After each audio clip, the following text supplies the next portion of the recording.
अस्सलाम वालेकुम नाज़रीन, उम्मीद करता हूं कि आप जहां भी होंगे खैरियत से होंगे। आप देख रहे हैं MWA1 न्यूज और मैं हूं आपका मेजबान राना सिद्दीक। नाज़रीन इकराम, 24 नवंबर की तारीख जैसे जैसे करीब आ रही है वैसे वैसे हुकूमत वक्त की जानब से भी जो है वो सख्त किस्म के इकदाम करने का सिलसिला शुरू हो चुका है। जबकि दूसरी जानब पाकिस्तान तहरीक इंसाफ अपने इस एहतजाज को कामयाब बनाने के लिए एड़ी चोटी का जोर लगा रही है। सियासी तजियाकारों के मुताबिक पाकिस्तान तहरीक इंसाफ में बगावत फूट सकती है। इस बगावत की क्या वजूहात हो सकती हैं, ये इस ब्लॉग में मुकम्मल तफसील के साथ डिस्कस करेंगे। जबकि दूसरी जानब हुकूमत वक्त की अब तक की क्या तैयारियां हैं और हुकूमत वक्त क्या इरादा रखती है, इस पे भी इसी ब्लॉग में मुकम्मल तफसील के साथ बात करेंगे। सबसे पहले पाकिस्तान तहरीक इंसाफ की बात कर लेते हैं। पाकिस्तान तहरीक इंसाफ की जानब से इस एहतजाज को भरपूर कामयाब बनाने के लिए जो है वो तैयारियां जारी हैं, जोरों शोर से तैयारियां जारी हैं। कल इमरान खान साहब का जो बयान सामने आया और उसमें इमरान खान साहब ने इस एहतजाज को फैसला कुन करार देते हुए अपने जो पार्टी की क्यादत है और अपनी पार्टी के जो टिकट होल्डर्स हैं उनको भी एक वाजे और दो टोक पैगाम दिया। और बानी चेयरमैन तहरीक इंसाफ इमरान खान साहब का कहना था कि जो हमारे टिकट होल्डर्स इस एहतजाज के अंदर भरपूर तरीके से शिरकत करेंगे, हम समझेंगे कि यही लोग पाकिस्तान तहरीक इंसाफ के हामी हैं और पाकिस्तान तहरीक इंसाफ का हिस्सा हैं। जबकि वो लोग जो इस एहतजाज में उस तरीके से शिरकत नहीं करेंगे और मशकूक एक्टिविटीज करेंगे, उनको हम पाकिस्तान तहरीक इंसाफ का हिस्सा नहीं समझेंगे। यानी कि बानी चेयरमैन तहरीक इंसाफ इमरान खान साहब ने इस एहतजाज को लिटमस टेस्ट करार दिया है पाकिस्तान तहरीक इंसाफ की क्यादत के लिए, पाकिस्तान तहरीक इंसाफ के वर्कर्स के लिए, पाकिस्तान तहरीक इंसाफ के कारकुनान के लिए और खास तौर पर पाकिस्तान तहरीक इंसाफ के जो टिकट होल्डर्स हैं उनके लिए।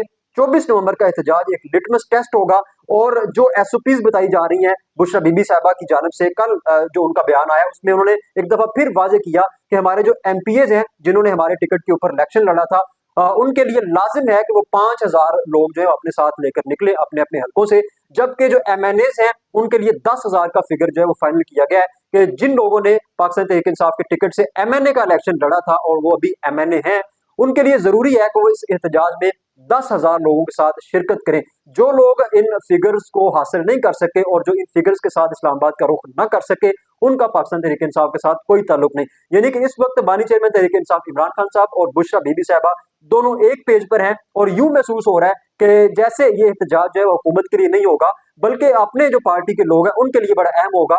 और बुशरा बीबी साहबा ये चाहती हैं कि इससे कबल जो एहतजाज नाकाम हुए हैं, जो जलसे नाकाम हुए हैं, वो जिन लोगों की वजह से हुए हैं उनको बाहर निकाला जाए और उनको थोड़ा सा खंगाला जाए कि आया कि वो पार्टी के साथ खड़े भी हैं या नहीं खड़े। यानी कि इस वक्त जो 24 नवंबर का एहतजाज है वो हुकूमत के लिए तो आजमाइश है ही है, लेकिन इस वक्त पाकिस्तान तहरीक इंसाफ के तमाम तर वर्कर्स और एमएनएज एमपीएज के लिए ये एहतजाज जो है वो बड़ी आजमाइश बन चुका है। यही वजह है कि सियासी तजियाकार कह रहे हैं कि इस तरह के ऐलानात से और इस तरह की एसओपीज जो जारी हो रही है पाकिस्तान तहरीक इंसाफ की जानब से, इससे खदशा है कि कहीं पाकिस्तान तहरीक इंसाफ में बगावत ना फूट पड़े। क्योंकि पाकिस्तान तहरीक इंसाफ के अंदर से ही कुछ लोग इस एहतजाज की मुखालफत भी कर रहे हैं और लोगों का कहना है कि ये जो एहतजाज की कॉल दी गई है ये सही वक्त के ऊपर नहीं दी गई और इसमें वक्त जो है वो थोड़ा दिया गया है। इस थोड़े से वक्त में इतने बड़े एहतजाज की तैयारी जो है वो कैसे हो सकती है, कैसे मुमकिन है? इस तरह के सवालात पार्टी के अंदर जो है वो उठ रहे हैं। और अभी ये जो एमएनएज और एमपीएज को जो फिगर्स दिए गए हैं डेफिनेटली ये उनके लिए पूरा करना जो है वो नामुमकिन होगा, मुश्किल होगा। और जिस तरीके से हुकूमत की जानब से रुकावटें जो है वो खड़ी की जा रही हैं और जिस तरीके से पहले हुकूमत जो है वो करती रही है, उससे वाज़ेह तौर पर ये लगता है कि एमएनएज और एमपीएज के लिए ये फिगर अबूर करना जो है वो मुश्किल होगा। जबकि दूसरी जानब इसमें सवाल ये भी है कि इससे कबल पाकिस्तान तहरीक इंसाफ के जितने भी जलसे और जितने भी एहतजाज हुए हैं उसमें बड़ी कम तादाद में लोगों ने शिरकत की। उस वक्त लोग बहस करते थे कि जी नहीं, बड़ी कसीर तादाद ने शिरकत की। लेकिन अभी जो पाकिस्तान तहरीक इंसाफ के इतने सख्त बयान आ रहे हैं, ये बयान इस बात की वाज़ेह दलील है। इससे कबल पाकिस्तान तहरीक इंसाफ अपने वर्कर से बहुत ज्यादा मायूस है। यही वजह है कि अब बुशरा बीबी साहबा ने जो है वो डंडा पकड़ लिया है और उनका कहना है कि जो लोग अब भरपूर तरीके से नहीं आएंगे, हम उनको पाकिस्तान तहरीक इंसाफ से बाहर जो है वो निकाल फेंकेंगे। अच्छा, अब दूसरी जानब हुकूमती इक़दाम की बात कर लेते हैं। इस वक्त शहर इक़्तिदार को बचाने के लिए एफसी और रेंजर्स को तलब कर लिया गया है। 13,000 के करीब जो रेंजर्स और एफसी के एहलकार हैं उनको तलब किया गया है। वो शहर इक़्तिदार को बचाने की कोशिश करेंगे और पूरे इस्लामाबाद के दाखिली और खारजी रास्ते जो है वो हमेशा की तरह वो बंद कर दिए गए हैं ताकि लोगों को जो है वो रोका जा सके। जबकि दूसरी जानब पंजाब में और जो दूसरे सूबे हैं वहां भी जो है वो भरपूर किस्म की कोशिश की जा रही है। हुकूमत की जानब से मुख्तलिफ प्लान सामने आ रहे हैं कि इस एहतजाज में शिरकत के लिए लोगों को जो है वो रोका जा सके। सोशल मीडिया जराये के मुताबिक हुकूमत 20 नवंबर से यह कोशिश करना शुरू कर देगी कि लोग इस एहतजाज में जो है वो शिरकत ना कर सकें। सड़कों को बंद करने का एलामिया जारी किया गया है, ट्रैफिक को बंद करने का एलामिया जारी किया गया है, इवन के होटल्स को भी बंद करने का जो है वो एलामिया जारी किया गया है कि हुकूमत इस दफा होटल्स को भी बंद कर देगी और मोटरवेज जितनी भी हैं उनको भी बंद कर दिया जाएगा। यानी कि इस एहतजाज से पहले पूरे पंजाब में एक लॉकडाउन सी जो है वो कैफियत होगी और हुकूमत हर मुमकिन कोशिश करेगी कि लोग इस एहतजाज में जो है वो शिरकत न कर सके।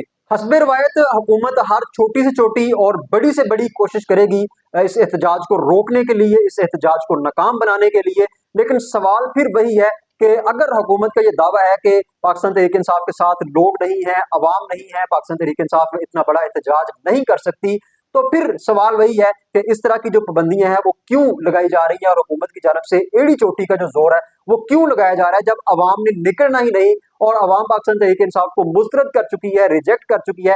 तो फिर हुकूमत को क्या जरूरत पड़ी है कि हुकूमत जो है वो इस तरह की पाबंदियां लगाए और पूरे मुल्क को बंद कर दे और जो आम बेचारे शहरी हैं उनकी नकलो हरकत जो है वो भी डिस्टर्ब हो और तमाम तर जो अवामी मुकामात हैं उनको क्यों बंद किया जा रहा है। आखिर में सवाल जो है वो फिर वही है। नाज़रीन इकराम, ये थी अब तक की मुकम्मल सूरत हाल जो हमने आपके सामने रखी, पाकिस्तान तहरीक इंसाफ की तैयारियां भी आपके सामने रखी, जबकि दूसरी जानब हुकूमत इस एहतजाज को रोकने के लिए जो तैयारियां कर रही है वो भी मुकम्मल तफसीलात आपके सामने रखी। 24 नवंबर के हवाले से जैसे ही कोई नई अपडेट्स सामने आएंगी हम आपको लम्हा ब लम्हा अपडेट करते रहेंगे, अपना तज्जिया भी आपके सामने रखेंगे, जबकि सियासी तज्जियाकारों की राय भी आपके सामने रखते रहेंगे। तब तक के लिए अपने मेजबान राना सिद्दीनाज को इजाजत दीजिए। अल्लाह हाफिज।